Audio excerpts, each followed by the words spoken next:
Hello, this is the RPG Crawler, and welcome back to my Let's Play of the Age of Decadence. Now, you may notice I am in the abandoned facility. I gotta admit, between episodes, since I know that I've got to find those power modules, I went ahead and looked up where you can get those power modules, and you can get them in actually quite a few places. Now, I need 2 power modules in order to finish what I need, although only the first one is really necessary for that glove to activate it. So, I looked, and you can actually get quite a few. Unfortunately, a lot of them require you to get, to use all kinds of skills that I don't have. Like, you can get one at the mining outpost, which I got. You can get 2 in the slums, but you need a bunch of thief skills to get those. You can get 1 in the Curio Trader, which I got. You can get 1 during the Quest for Rightful Owner, which I got. You can get 2 from Ramirez at Harem's Pass, which I got. And you can get a couple in later on, but they require fighting or sneaking or traps or whatever, which I don't have. So the only other one I could find that I can get is in here. And this is a valve that I looked at earlier that I couldn't do anything with, but now that I have lore and crafting, now that I have 5 crafting, I can actually get something from this. Examine the valve, and now something about this valve catches your eye. Removing the valve cap, you find a secret stash containing several power tubes. Unfortunately, only 1 tube has any charge left, which is sad, but that gives us our 3rd tube. So now we have 3 tubes. Now we can go ahead and activate the gauntlet. So I'm going to do that. I don't know what's going to happen here, but I'm going to activate it. The ghost hand needs 3 power tubes to function properly. I will insert them. You put on the ghost hand glove, flexing your fingers, and insert the tubes one by one. Your fingers feel a bit strange, as if you were moving them underwater, but other than that, there's no noticeable effect. Alright, right now, that's okay, but now I'm going to go to the arch and figure out what's going on here. And hope that that didn't just mess me up because I already put them in and I'm not at the arch yet. So let's go to the arch. So I'm pretty sure that's what you need for the arch. Do you put the ghost hand on? That's charged. Alright, let's, whoops. Let's go to the arch. I messed up with my skill points. I used a couple too many skill points. And now I am kind of just shy of being able to finish the game with what I have, I believe. I believe. Because I'm so close. I can see the temple. I just need to get past everything. So let's sprint over here and examine this again. Let's remove the eye patch. And I see this. Now I can examine the machines. You try to touch one of the machines, but your hand passes through as if it was nothing but illusion. Use the ghost hand. You put on the ghost hand glove. Your fingers feel a bit strange, as if you were moving them underwater, but other than that, there's no noticeable effect. Try examining the machines again. You try to touch the nearby machine again, and this time your gloved hand hits solid metal. Fortunately, the controls aren't very complicated. You throw down the switch, and the machine comes to life. You turn to the second machine. The men look with curiosity as you move around, making strange movements with your hand. Suddenly, one of them cries out and points at the arch. The archway is glowing with blue light. What have you done, RPG Crawler? If House Aurelian gets wind of this, I'm as surprised as you are. So now what? Are you going to go through? Let's send a slave first. It's going to cost you, says Asbenus matter-of-factly while studying the blue glow. 100 ahead? Sure, pay him and send a slave through. Asbenus' men pick one of the slaves and drag him towards the glowing archway. Though he looks sickly, the man puts up quite a fight, screaming and writhing so much that it almost looks as if he might break free. At the board of the mysterious gateway, a hand he meant to brace against the arch instead slips through, disappearing into the blue glow. The slave freezes in place, his expression contorted in the expectation of torture, but then he looks in wonder down the length of his arm and exhales in relief. Whatever the effect of the magical light is apparently not painful. At that moment, his body is jerked violently up and down at the wrist like a fish caught on a hook, and he is yanked brutally forward. The slave vanishes into the glow, his last blood-curdling scream neatly severed. There isn't even an echo. Fuck me, whispers Isbanos. He makes the sign against evil spirits, though he himself obviously doubts its effectiveness in this situation. Close it, RPG Crawler, quickly, before it gets us all. Not yet. I'll wait. Minutes pass, and the tension eases somewhat as everyone realizes there is no immediate danger. As Bennis opens his mouth to offer another useless suggestion, but is silenced when the slave's face, just his face, emerges from the glow. It resembles a corpse floating face up in a pond, and you assume he is dead until the unblinking eyes fix on you. The mouth, still stretched in a scream of agony, twitches, and a trickle of blood runs down the chin to drip on the ground. Ask, it says. The lips stay open and do not move again as the voice sounds deep and guttural. I seek an ancient temple. Yes, say the dead lips with a strange eagerness. AlQia. The eyes roll back and the face sinks back into the glow. I found AlQia, but I couldn't get into it. Send in another slave. Another slave? You want to talk to that thing again? What is the cost of a slave or 10 slaves or 1,000 compared to what we might learn? Alright, shut it down. I'm getting out of here. I suggest you do the same and keep what you saw to yourself. You gain new insight? 12 skill points. Yeah, so they told me to go out to AlQia, which I've been to, but I can't get there again. So what I'm going to do is I'm going to boost lore. And I need to boost crafting, I think, again, but I don't have the skill points. I need 18 skill points now. But I will boost lore. And that should hopefully open something up. I don't know. I don't know any of this anymore. That was brutal. Threw that dude through. Well, I mean, I guess I could go to... There's a couple other places I could go to, I guess. I don't know where to go from here, because I didn't exactly look that part up. There is... You know, that's a good question. I guess I could try to go somewhere. I could try to go back to Hellgate, maybe. But I don't think I'm gonna make much progress there. But I'll go. I think I may just be going back and forth here with no real good reason.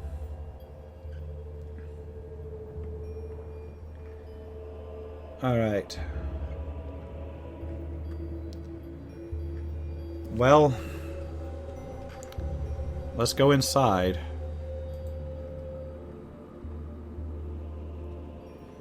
I guess I can try to. If this doesn't work, I don't think that there's anything in here that I can use, though. That's the thing. So what I might do is I might head around and try to talk to some people that I haven't before, I guess.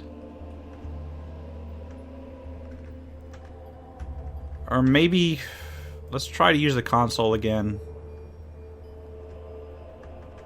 I've unlocked this.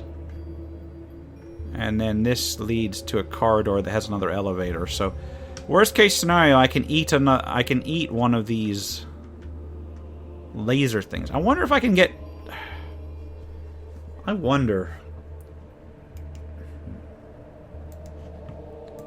if you can heal up the damage that those things do. Oh no, I walked through because he passed through the rays. No.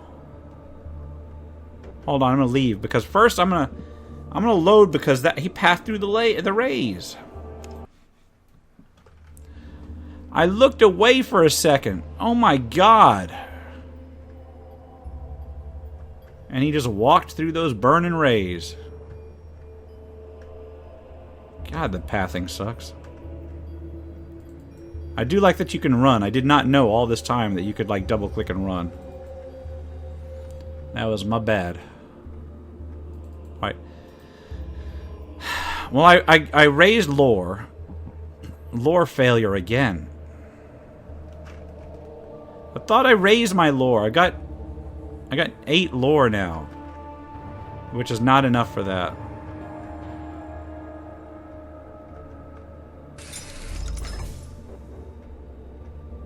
I mean, I could try to get to here, but not really. Oh my god. Well...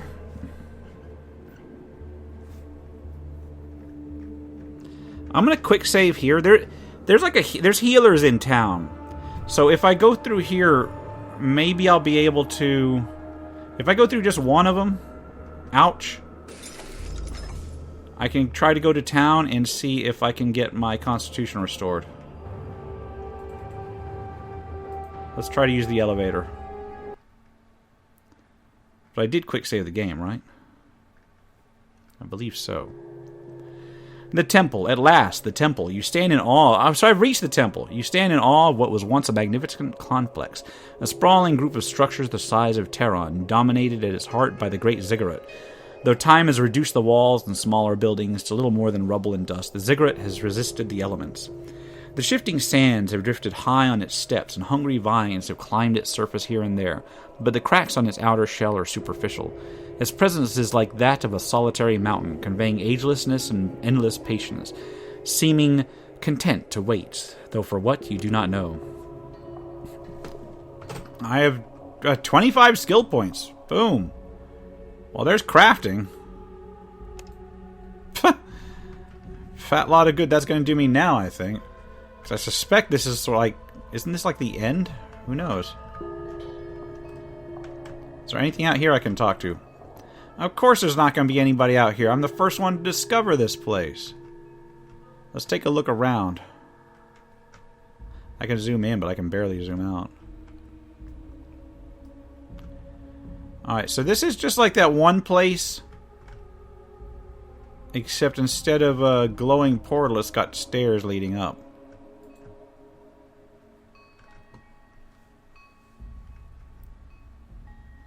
There's a grand ziggurat. Can you go down the side here? I mean, you can, but there's nothing there. Alright, let's go inside. What is inside? There's stairs down. And that's all, I think. I'm looking around, see if I see any other interactable stuff. That's it. Well, let's go down the stairs.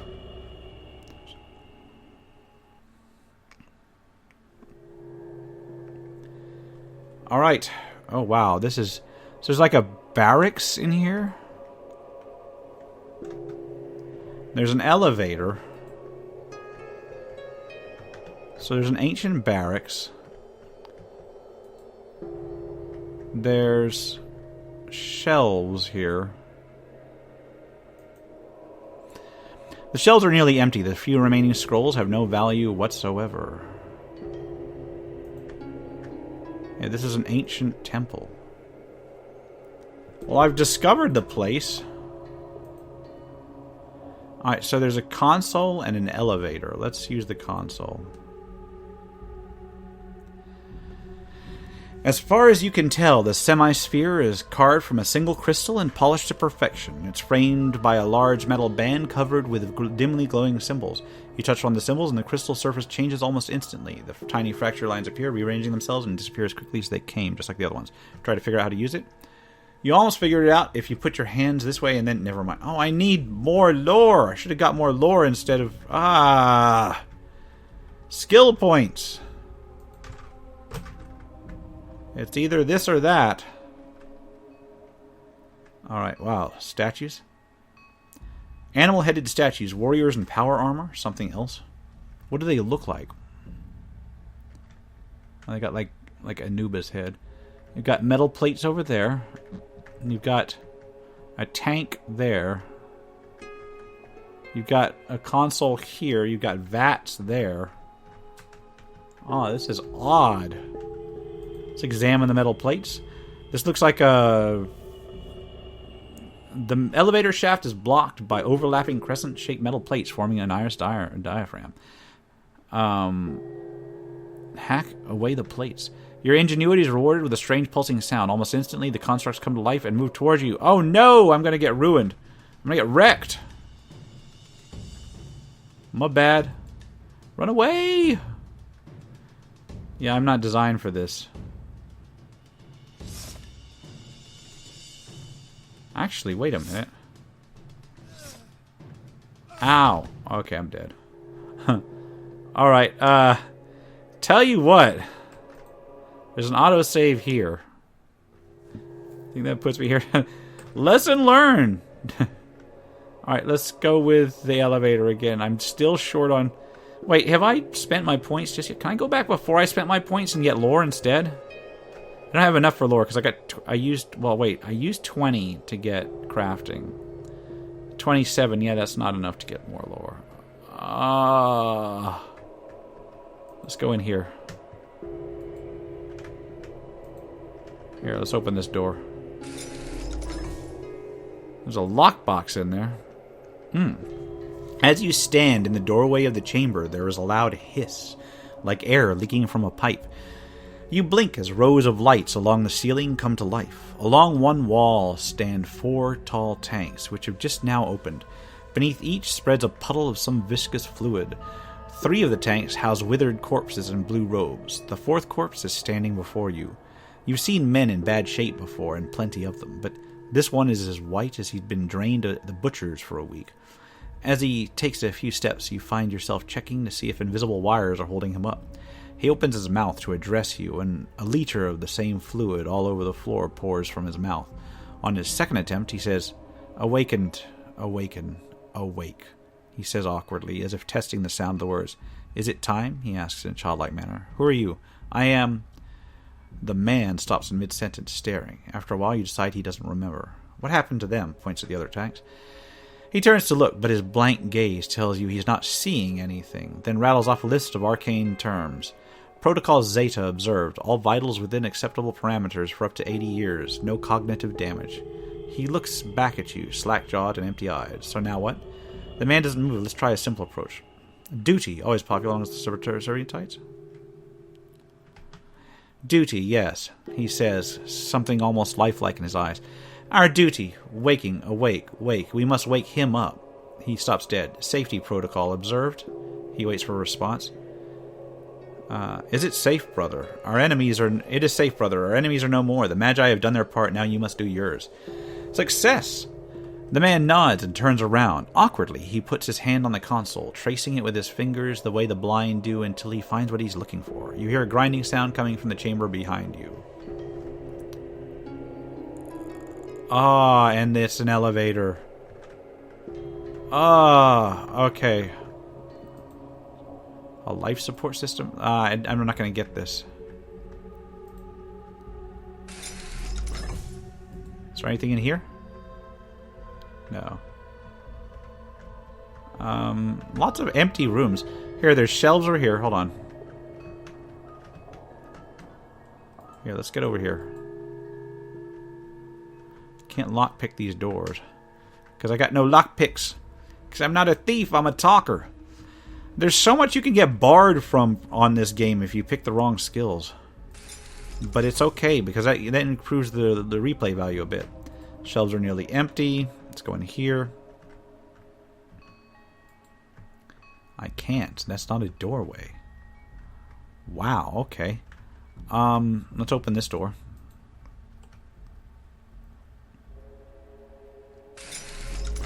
Alright.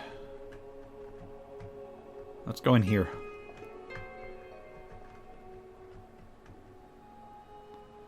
Actually, let's try to use the console.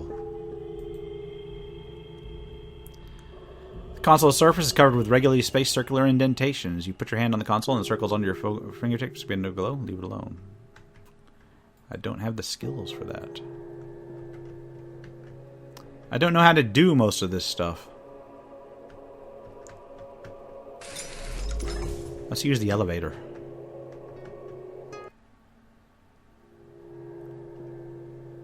Okay, this does not look promising. Let's examine this tablet. Wow, this is kind of creepy. You're standing in front of the glowing stone tablets, floating in the air with no visible support. Each tablet is carved with rows upon rows of tiny, precise symbols. Examine them. You take a step forward and touch the closest tablet. They are not made of stone, but a much lighter material, and the letters seem to have been burned onto the surface rather than inscribed to decipher the text. The tablets are written in cuneiform, a writing system so old that its origins are lost in the mists of time. They say that the Magi had gained much insight deciphering tablets that were old when the Empire was barely a kingdom and eventually adopted the script as its own. I've seen this and other ones. Read the parts you do understand. Take heed and bear witness to the truths written herein, for they are the last legacy of the Magi. Know ye that who we were the masters became the acolytes. Know ye that we turned against our own order, and in doing so have destroyed it. Though we undertook this task with heavy hearts, no price is too great in the service of God. When the great demon Balzar broke free, the one we named Agathoth opposed him. As a reward for this act of loyalty, a great ziggurat was built, a mighty structure which served both as his temple and his prison. Within this temple he built wondrous engines of destruction and power, and taught us the knowledge of the stars. In that same temple, the most learned of the Magi monitored Agathoth day and night, distrustful of his motivations, watchful should he betray us. This was our mistake, that in our boundless arrogance we believed we had created gods when we merely made flesh that which was divine. The Kontari worshipped them as gods long before we created the bridge between our planes. They kneeled before Balzar and his lesser brethren and followed them to battle without hesitation. When Balzar's fury tore the land asunder and left smoldering ruin in its wake, it was Agathoth's knowledge and weapons that turned the tide. Without Agathoth's divine mercy, we would have been destroyed, our own armies no better than straw figures in a firestorm. Imagine our horror when we were told that our watch was at an end and instructed to reverse the ritual, to discard the divine essence like refuse. In response to this outrage, we sent envoys to protest to the first of the Magi. These men were put in chains, and he in turn sent soldiers, coarse men who called us enthralled, who compared us to slaves. We took the only path left of us, to lay Agathoth in a tomb carefully warded against the machines employed against his kind, a place that he may rest in safety. This is the truth of this great era, and the difficult decisions we face. When the time is right, when some future generation receives our wisdom, they will awaken the god once more and welcome him into the world that is rightfully his to rule. Wow. Okay. Well, I don't get any skill points from that. Let's use this console. As far as you can tell, the semi-sphere is carved from a single crystal and polished to perfection, etc., etc. You notice that the shimmering image changed as well. The ziggurat's gone, replaced by a strange tomb. The image is incredibly detailed, showing pipes and streams of numbers. Examine the image.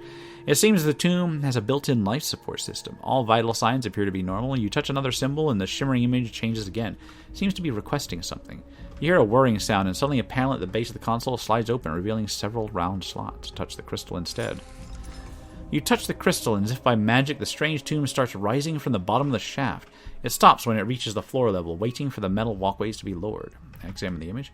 It seems that the tomb... Yeah, I've got that. Alright, leave it alone. I've got several round metal slots. I don't have anything that'll do that. But I can walk across to here. What's in here?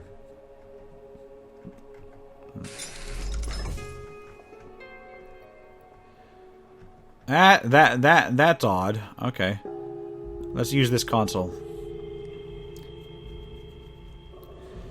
Alright, you staying in front of a strange machine. At some point the device was badly damaged. Someone made an attempt to repair it in a slipshod sort of way, and it's still functioning now. A humming noise rises and falls at regular intervals. The machine is an unusual species of generator. Judging by its size and the variety of outputs, you determine that it was originally the power source for the entire ziggurat. Whoever patched it up rerouted all power flow to the inner chamber. Even if the ziggurat itself crumbles to dust, the inner chamber and its life support systems will continue to be powered indefinitely. During the next cycle, the humming noise rises higher than before, and the machine produces an unnerving blue glow. You take a step back, but a compensating protocol averts the crisis. The glow subsides, and the humming falls sharply, only to rise again a moment later. Even an idiot could overload the thing. Whether you would like to see the result is another matter. Yeah, let's leave that alone. Let's not overload the strange and wondrous power generator. Let's examine this stuff because it's in the back here. Is it the same stuff? Examine the tablets, etc., etc. Decipher the text. Read the parts you do understand. Okay, it's the same. It's the same text. Okay. Well then, let's open the tomb. I feel like I'm going to regret this. The god must be inside the sarcophagus. Could he still be alive after all of these years? And if he is, then what? Kneel before him? Kill him? Can you even kill a god? Well, there's only one way to find out. I'll leave it alone for now, because I just got skill points. Not enough to boost my lore. Oh! Let's open the tomb. Open it. Open it! It gives you so many options. Just forget things. Just like tell your master that you didn't find anything. The top hatch opens soundlessly. You know what lies within was once a man, but like a wooden scaffold used to raise a stone temple, that humanity, other than the vaguest outlines, has been discarded. The limbs have grown weighty and powerful, and a flat, alien face descends from an elongated skull. The back, now warped into a forward curving hunch, is armored with chitinous layers. Thick tentacles grow from the base of the head instead of hair, reaching almost to the legs. The skin is the deep blue of twilight sky or icy ocean, suggesting copper-based blood. Who knows what other surprises this strange form might hold? The god's eyes open and blink dully. It worked, he says, exhaling with relief in an unmistakably human way. He turns his gaze to you, puzzled for a moment, then alarmed. Where are my acolytes? But he already knows the answer. Slowly, he rises from the sarcophagus and straightens to his full height, towering over you. The tentacles arc up into the air, pointing towards you over his shoulders. Two of them end in bulbous growths, which part to reveal a pair of eyes in tentacles. After a quick scan of the surroundings, the eyes wink shut and the tentacles relax again to rest along his spine. How long? He asks. Centuries. Centuries. The Magi? He leaves the question unfinished. The Magi are long gone. A worried rumble sounds deep in his chest as he takes this in. Who rules in the Magi's stead? Petty men lording over pitiful city-states.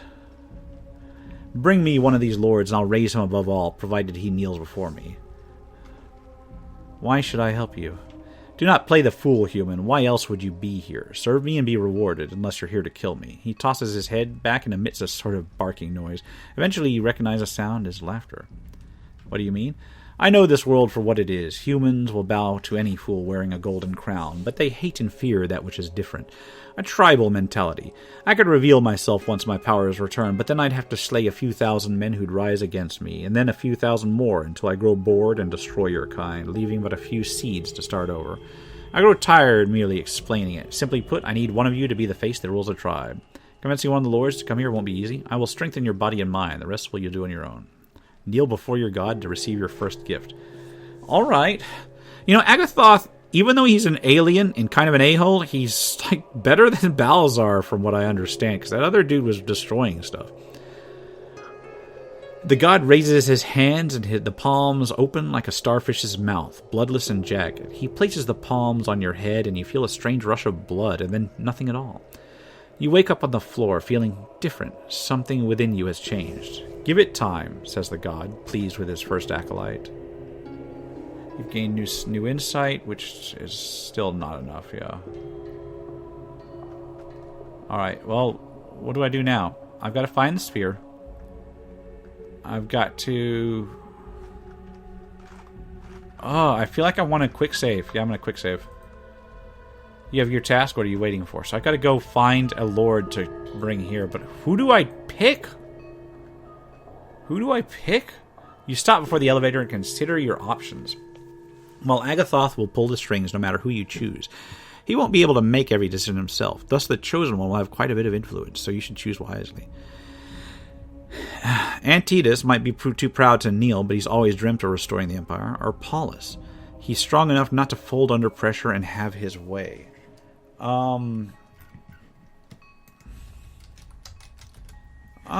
Good question.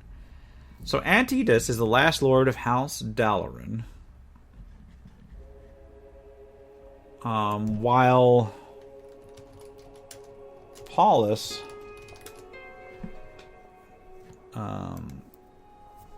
is somebody that I've only run into once, head of the Imperial Guards. Let's do Antidas. Okay. Loading objects. You leave the temple and return to Terran without delay. Upon arrival, you request a private audience with Lord Antidas.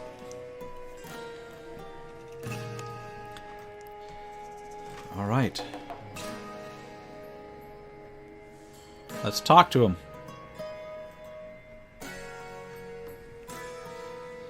Are you any closer to finding the temple? Antidas asks impatiently. I found it, my lord. You did? This is great news. What did you find there? Are the engines of war still intact? I found a god. A god? Didn't the gods disappear after the war? It's a long story. Are you sure he's a god and not one of Meru's freaks? Phainal or Phelan or whatever his name is. I'm sure. The Magi brought him and his kind here centuries ago. They thought they could control them, but they failed. That's what brought down the Empire. Well, what does he want? Asks Antidus, visibly disturbed by the news. He wants you to serve him. In return, he will make you powerful. And what makes you think I'd accept? Because if you won't, someone else will. A god has returned to this world. He isn't what we expected, but he's here now. The first lord to bend the knee will be raised above all. I don't know. I need to think about it. Think about what? You wanted to restore the Empire? Here is your chance. Not as a puppet, snaps Antidus. Everyone kneels to someone. Who knows? Maybe you can even convince Agathoth to do things your way. Maybe he wants the same thing you do. You're right, says Antidus, resigning, or perhaps warming up to his fate. After all, it is my duty to lead, even in the darkest of time. It's a long trip. We'll need an escort. We won't get far, says Antidus. Remember what happened to the first expedition? My house doesn't have many friends that far north. We'll take Delar with us. He's worth 5 men in a fight. Talk to Delar. I've already heard, says Delar. We're going sightseeing. Remind me to break your neck when this is over. We'll need some supplies. One step ahead of you. I've already sent for your things and extra supplies. Alright. So now... what? Yeah, I'm leaving things undone. What are we waiting for? Travel to the temple. I mean, I guess I could have gone to restore some other stuff, but... Your journey takes a turn for the worse when you get closer to Madarin. One of the Aurelian patrols spots you and gives chase. You try to lose them during the night, but their trackers know this stretch of the deserts better than anyone and follow your trail unerringly. 5 men, says Delar, squinting at the horizon. What do they want with us? Can you handle them? I can try. Either way, I'll buy you enough time to get away. I'm not a good fighter. So... good luck. Oh, should I try and talk them out of it? I'm going to try and deal with them together, but if it's a fight... Oddly enough, the soldiers approach you with caution, as if they expect you to attack without warning. Get on the ground now, shouts the Decanus. What's going on? It's your last warning. Get on the fucking ground now? Clearly there's some misunderstanding. We can discuss it in a civilized manner, or... Or what? The Decanus asked contemptuously. I'll take the leash off Delar, and he'll kill you where you stand. He's been itching to do it ever since he spotted you. He won't be able to kill all of us, says the Decanus. He doesn't sound very certain. You're probably right. He'll only kill you and 2, maybe 3 other idiots foolish enough to attack him first. The survivals will honor your memory by telling the stories of your gruesome and painful deaths. Well, maybe there's no need for violence here, says the Decanus, taking his first steps towards pacifism. You don't seem to be like the others anyway. The others? It started a couple of weeks ago. We saw people leaving the city, just marching straight out into the wasteland, and not on the road, but due north. They carried nothing with them but the clothes on their back. The guards laughed at first. If a bunch of nobodies decided to take the desert air with the raiders and scorpions, and gods only know what else, good luck to them. It was good sport betting on how long a drover or seamstress would survive with no weapons, no gear, or not even a canteen. But then entire families began to leave, again with no baggage, no carts. With evening coming down, we finally decided to stop and question them. Their faces looked wrong to me, slack, and their eyes dull as if they'd been drugged. Every man and woman claimed they'd heard a call, just those words. They had heard a call in their heads, I guess. Dropped everything and started heading north. What happened then? Well, that's when it all went to shit. The centurion decided to close the gates and ask his superiors for his advice, but the crowd just went mad and they began to catch on that the gate was about to be shut. These people, these peasants and carpenters, whores and tinkers, they fought like beasts. And the time it takes to flip a coin, they went mad, swarming us and clawing with their bare hands like feral creatures. We assembled in a defensive formation and smartly, or we would have been overrun right then. I wasn't afraid for my life, not yet, but I was thinking of the investigation afterwards, of the garrison commander's questions when he found a dozen armed guards standing over 100 slaughtered unarmed civilians. Can you picture it? No, sir. We had no choice, sir. They just ran into our spears, sir. We were all uninjured, but for a few scratches, sir. Gods be praised. Yes, it certainly is a mystery, sir. The centurion was thinking along the same lines when he amended his order to close the gates. We stepped back and let them through. How'd you end up chasing people across the desert? New orders are to deny more people, especially fighting-age men, to whoever or whatever is sending out this call. House Aurelian doesn't like uncertainty. Anyway, seeing as though you're not raving mad, you're free to go on your way. All right, leave. Man, that's creepy. You reach Hellgate without much trouble. Numerous Aurelian patrols have driven out raiders and other undesirables, making the roads relatively safe to travel. Unfortunately, upon arrival, you discover that the Hellgate's entrance has collapsed. Half a dozen bodies of the Imperial Guards paint an incomplete picture of what transpired here. You'll have to take a different route to the temple. Travel to the Dead River. Oh no, I've got to open up the Dead River, don't I? I think I've got enough for it, though. Don't I? It takes you 2 days to reach the Dead River. The settlement has been fenced off, the Imperial Guard standard flying above it. A large group of zealots has gathered near the fence, angrily demanding entrance. The guards seem to be set on denying it. Have you heard the call too, brother? Asks a bearded man, stoically carrying the burden of leadership. Why else would we be here, brother? Beware of false prophets, which come to you in sheep's clothing, but inwardly they are ravening wolves, recites the zealot, stabbing you with his accusing fingers and forcing you back. They shall bring upon themselves swift destruction. He shouts destruction like a well-rehearsed command, and the zealots obey, rushing forward without the slightest hesitation. Suddenly, the zealot's jaw goes slack, and his eyes become glassy. A similar affliction befalls his brethren, stopping them dead in their tracks. A strange sense of calm and detachment comes over you as Agathoth reaches out to you. "My children are yours to command," he says somewhere far away, his words resonating in your mind like a struck bell. Your knees buckle and you taste blood in your mouth. Order the zealots to attack the camp. Weakly, you point at the fence and the zealots obey, hacking at it with silent, terrifying fury, their eyes still glassy and unfocused. The guards fight them with everything they've got, but Agathoth's thralls seem impervious to pain. In the end, the Imperial Guards prevail, but it's a hollow victory. The fence is all but destroyed, and most of the defenders are dead or dying. Fortunately, or unfortunately, Agathoth has withdrawn from your mind, so it's up to you to negotiate passage to the temple with the remaining 4 guards. "What the fuck do you want?" demands the guard with claw marks on his face. "Just passing through." "Nobody passes through here until we sort this out," the man says stubbornly. "It would take an army to secure this crossing. If you stay here, you will die for nothing." "We'll die with honor," says the man, but his voice lacks conviction. After what he's just witnessed, it's hard to blame him. There's no honor in being torn apart by a pack of rabid dogs. Take your wounded and go before the zealots return. Defiantly, the guard spits at your feet to show what he thinks of your opinion. I should have done Streetwise. Okay, so I got Deller is there. Oh, crap. I may lose. I'm probably going to lose. Yeah, I'm definitely going to lose. Alright. Well.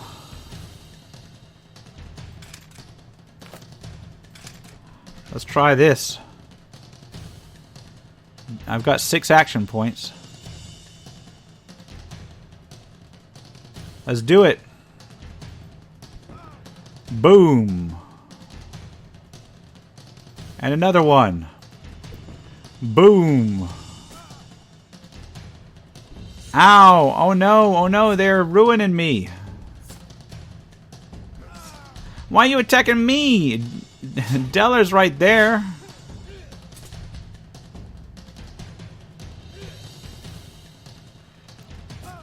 Ow! And I'm down. Oh, God. When's the last time I loaded? Let's try that again, shall we? Well, there's an autosave there. Let's try a different tactic, then. Man, that's a hard talk through there. Alright. Oh. Yeah, alright. There's that. Just passing through. Take an army. Let's just do Streetwise this time. I saw hundreds of zealots heading your way. You're minutes away from heroic death. Okay, and again. Tell you what. Ow! They go first this time? Why would you do that?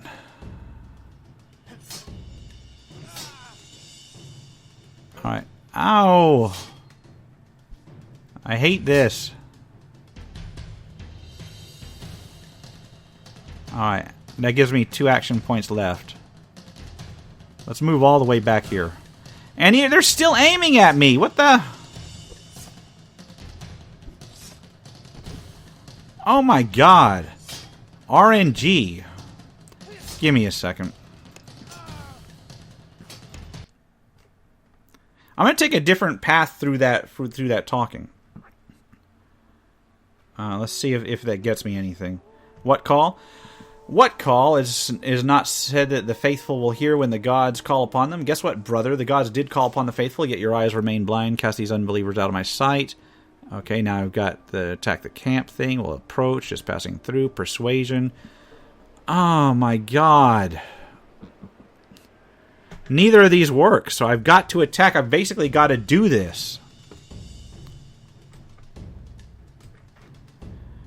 Yeah, I'm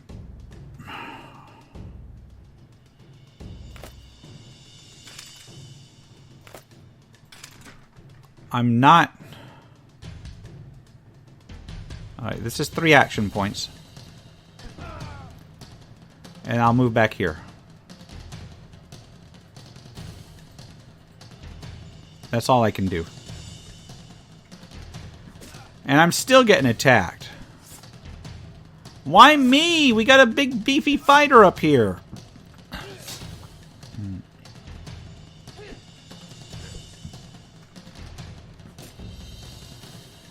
Oh! What the...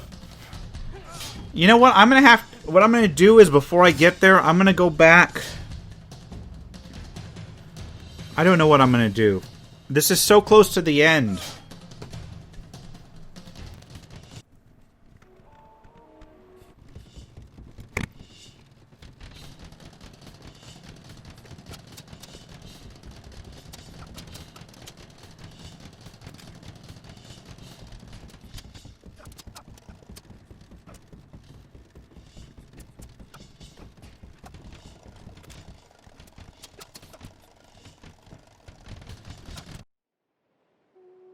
Alright, well, that was successful. I will take all, yes, I will take all of that as my just dues. So let's leave the area. Wow, okay. So basically I had to wait until my RNG agreed with me. Go to the temple.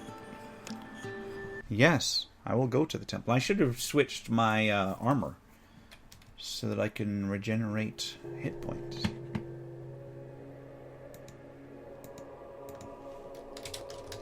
Alright, well, they're going up without me. Wait, where is this? This is the temple.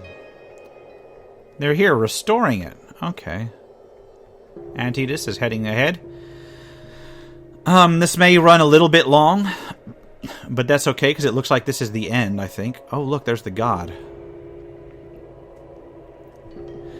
The chamber at the apex of the ziggurat has been restored to the glory of ancient days. Opulent tapestries from distant lands, gilded columns thicker than 2 men can encircle with their arms, braziers burning incense night and day. All is arranged to please the senses and convey wealth and power. Though your eyes water to gaze upon such riches, they are nothing compared to the glory of the god, for that is what Agathoth has become. The god's form is encased in a suit of strange armor. Glowing sigils line the arms and legs, flowing and changing as you watch, and a weighty golden mask. Weighty golden mask what? I guess he wears it. As a practical matter, the ornate mask conceals the tentacles cascading from his head, reducing the shock of his appearance so that the unprepared may simply grovel in terror rather than lose consciousness outright. Agathoth beckons with a bejeweled hand, and your body traipses toward him like a puppet manipulated by a lazy child. In God's presence, your purpose is manifest, your desires fulfilled. Among all his thousands of slaves, you are the most beloved and favored. For now. Kneel, the god says, a gentle reminder to a child who must learn protocol if he wishes to visit court. Strings cut, your knees buckle, and your body folds until your forehead rests on the cool marble floor. You cannot rise even if you wish to, but since you do not, and will not ever, wish to, your mind remains serene and untroubled in this most perfect of all worlds. Rise, the god commands benevolently, switching his attention to your companion. Is this the chieftain whom the local tribes swear their allegiance to? The god's tone drops in what might be a disappointment, but with the mask concealing his expression, you can't be sure. Agathoth continues with his instructions. From this moment forward, you speak my voice, and in doing so, you grow your domain far beyond your petty ambitions. Your enemies will be swept away as leaves before a wailing wind. All who dare rise against you will fall swiftly, for such is my will. Many others will serve me, but you and you alone shall be the tip of my spear, the scourge of my foes. The prophecy is true, whispers Antidus, repeating the words. House Daraton will be restored to its former glory and rise higher than ever before. Your house served me well in the past, and now that I have returned it shall serve me again, the god says smoothly.